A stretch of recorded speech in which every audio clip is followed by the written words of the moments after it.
Hello from Heirloom Books at 6239 North Clark Street in Chicago, Illinois. I'm Jeff Helgeson, and today I'll be continuing with a discussion of great books by taking on three collections of stories. Like the theme of courtly love, which appears to have developed among medieval European troubadours as a result of exposure to Islamic cultural influences, the idea of an interrelated story cycle also seems to have been derived from Mideastern cultural contact due to a sequence of religiously inspired military crusades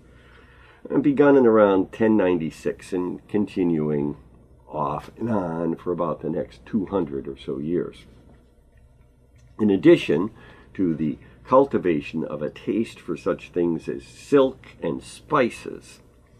a significant literary result of these interactions is clearly expressed in the title of an interesting online article called "Looking Through the Eastern Frame, Evaluating the Influence of the 1001 Nights on the Decameron and the Canterbury Tales." This article points out that the two European works share both several stories and an overtly similar structure with the earlier Arabic text that predates them by several hundred years. The 1001 Arabian Nights of Scheherazade is essentially an anthology of stories developed over hundreds of years from both Indian and Persian sources, dealing with sorcerers and genies and numerous other figures, all contained within the superstructure of an extended frame narrative. They are stories within a story, revolving around a king who discovers his wife in bed with another man, a cook, in the palace, and kills them both. Later,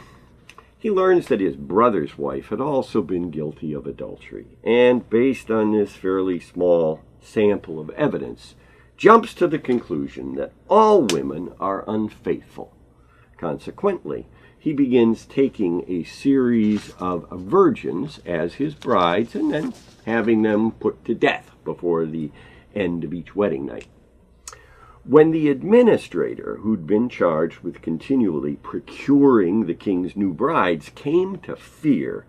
that he had exhausted the available supply of sufficiently attractive virgins to help her father, the government official's daughter, Scheherazade, volunteers to be the next bride. Then, following the nuptials at some point during the wedding night, she begins telling the king, her new husband, a story which she leaves unfinished as what might well be termed a cliffhanger, thereby postponing her execution until continuing the tale the next night, but then beginning another story in a sequence that goes on, as the title of the collection pretty clearly states, for 1001 nights. Among the well-known episodes eventually included, although not part of the original Persian narrative sequence, have been Tale of Aladdin's Lamp, Ali Baba and the 40 Thieves, and various adventures of Sinbad the Sailor. Also, many of the stories contain additional tales embedded within them, like the patterns of a Persian rug, when characters relate stories of their own. Now, this nightly process of storytelling goes on for about 2.5 years until the king's love is finally secured. When he informs his brother about his experience, the monarch's sibling decides to take Scheherazade's younger sister as a bride for himself. Dating back to the 9th century, fragments of the Arabic text are known to have existed containing the very Islamic warning, "There is no writer who shall not perish, but what is written endureth ever. Write therefore nothing but what will please thee, when thou shalt see it on the day of judgment. Also, in the 12th century, about 100 years before Giovanni Boccaccio's Decameron, and then Geoffrey Chaucer's The Canterbury Tale,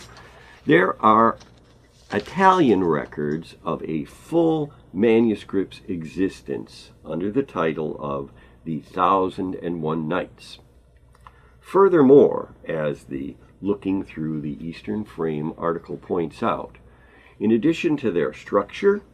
these three collections of stories also share a genuinely common set of themes. Although nothing is really known about the original writer or writers of The 1001 Nights, for the other two authors, Giovanni Boccaccio and his somewhat younger contemporary, Geoffrey Chaucer, there is a fairly extensive contextual record, even though many of the details with respect to the Italian writer's life story seem to be somewhat suspect. To begin, Boccaccio, the illegitimate son of a Florentine merchant and an unknown mother, although acknowledged and taken in by his father at about 7 years of age, appears to have manufactured much of his biography in an effort to create an exotic public persona, both claiming that his unidentified mother had been a noble French woman, and, like Dante, whose biography he had written, that he had also fallen in love at first sight with a glamorous woman he'd only seen from afar, and whose existence there is no other record to verify. Boccaccio sought to develop a career as a professional writer 100 years before the advent of Johannes Gutenberg's printing press. Along the way, he wrote sonnets and such allegorical pieces as Diana's Hunt, followed by The Vision of Love and the comedy of the Florentine Nymphs, before writing his collection of stories derived from numerous sources, the Decameron, a Greek word meaning 10 days. Composed between 1348, the year the Black Death descended upon Florence, killing about 1/3 of the city's population, and 1352, this specifically was the first book that I chose to reread at the beginning of the COVID-19 lockdown. Its frame story involves 7 young women who meet at church, having gone to pray for deliverance from the pestilence, and, along with 3 young men, decide to go to their country estates in order to escape the disease. Bringing along a group of apparently non-symptomatic servants, they leave the city and settle into a routine of choosing a queen for a day to select the theme for storytelling as a way to pass the time. Taking turns, 10 stories are told each day for 10 days. Their subjects ranging from the avoidance of danger through applied intelligence to reversal of bad luck, the benefit of patience, happy and unhappy love, the war between the sexes, and topics selected by the storytellers themselves. Among the various tales told in this way are the source materials for William Shakespeare's plays, The Two Gentlemen of Verona, Cymbeline, and All's Well That Ends Well. Also, what Boccaccio provides is a cross-section of the whole of high medieval Italian society, consisting of, as quoted from literary scholar E.H. Wilkins in Thomas Bergen's introduction to the Mark Mensa and Peter Bandella Signet Classic translation of the Decameron, kings, princes, princesses, ministers of state, knights, squires, abbots, abbesses, monks, nuns, priests, scholars, doctors, lawyers, philosophers, pedants, students, painters, bakers, bankers, wine merchants, innkeepers, millers, copers, usurers, troubadours, minstrels, peasants, servants, simpletons, pilgrims, misers, spendthrifts, sharpers, bullies, thieves, pirates, parasites, gluttons, drunkards, gamblers, police, and lovers of all kinds.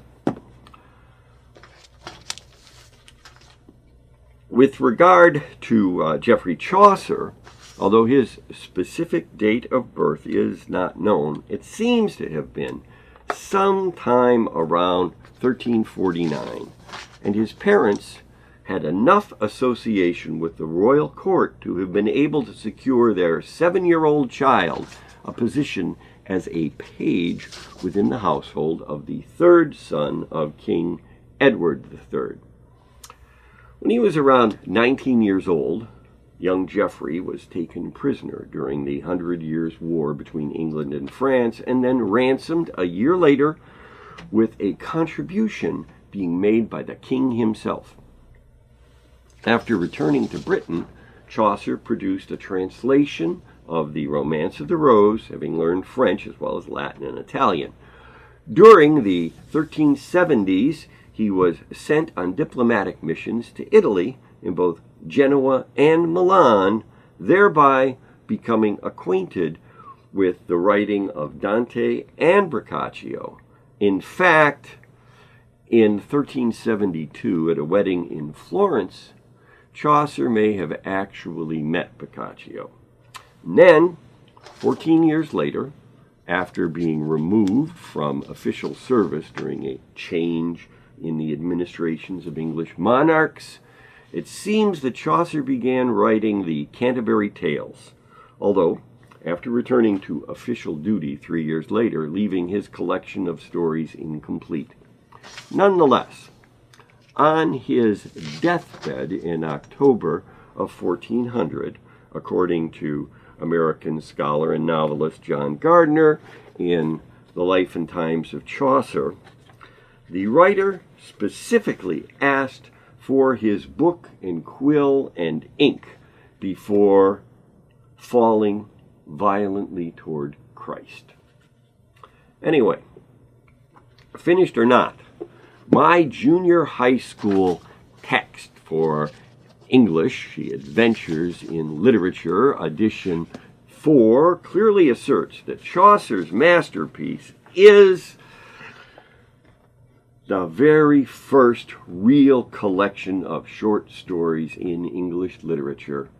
even though only 24 of the planned 124 stories were ever finished, beginning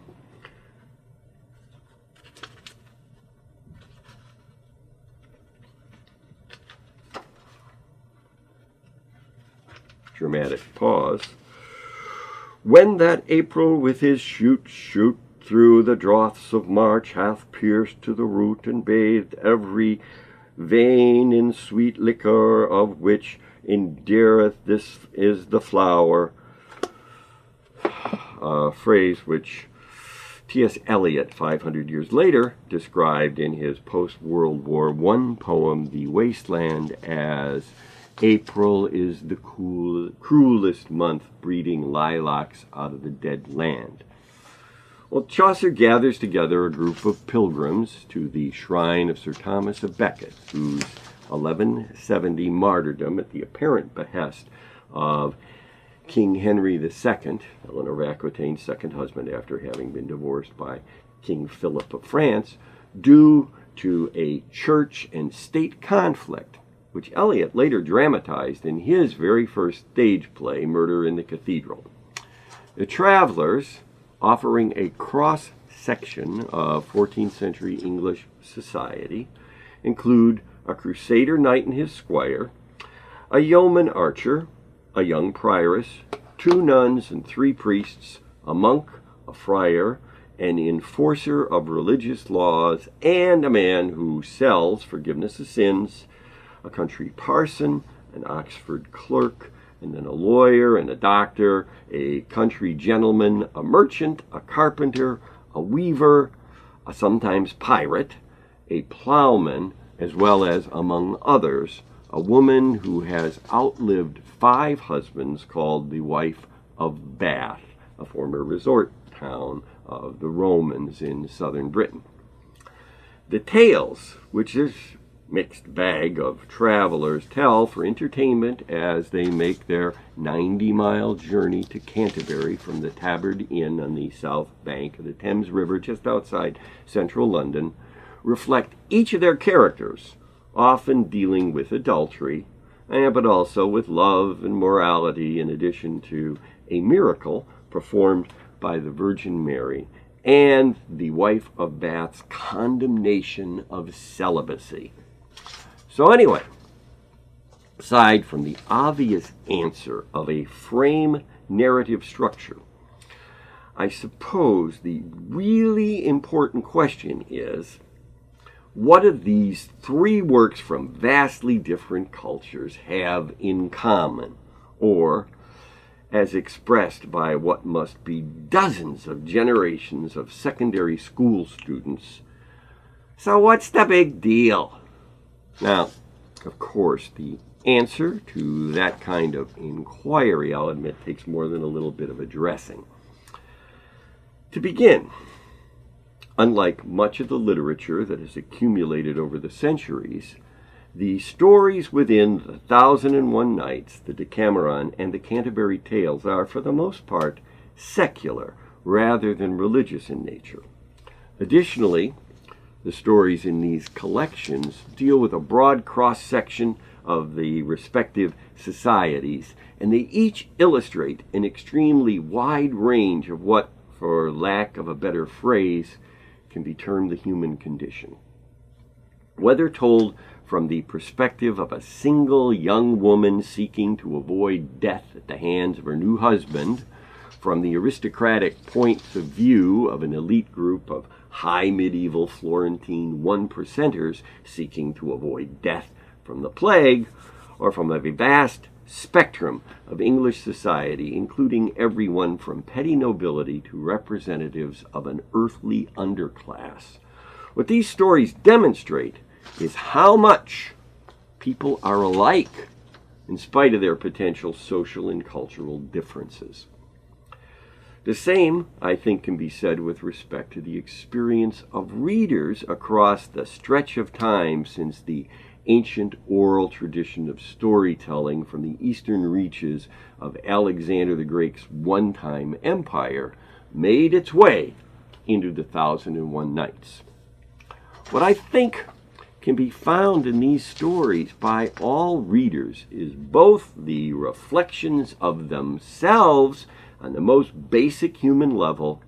and a unique view into the particular characteristics of greatly different cultures, places, and times. Generally speaking, it seems that human beings have not really changed all that much. And this fact, I'd say, is pretty clearly illustrated over and over again throughout each of the stories in these 3 collections. Who, it might well be asked, hasn't at one time or another wanted to believe in magic? Who has never felt the desire for emotional or financial or erotic satisfaction? And furthermore, who wouldn't benefit while seeking these various kinds of things from the examples of the experience of others as related in engaging, entertaining, insightful narrative form? My answer to each of these questions is probably no one. Exposure to the kinds of stories presented in the 1001 Nights, the Decameron, and the Canterbury Tales, however, does more than provide a few hours of distraction. It offers expectations and examples of the types of things that everyone encounters in one form or another during the course of human affairs. That is the source of both these stories' significance and their attraction. Next time, I take up the legendary king of the Britons and his court as described in one of the first books to have been published in England, Sir Thomas Malroy's Le Mort d'Arthur, The Death of Arthur. I'm Jeff Helgeson. Heirloom Books is located at 6239 North Clark Street in Chicago, Illinois, and is now open from noon until 7 o'clock in the evening, Tuesday through Sunday each week.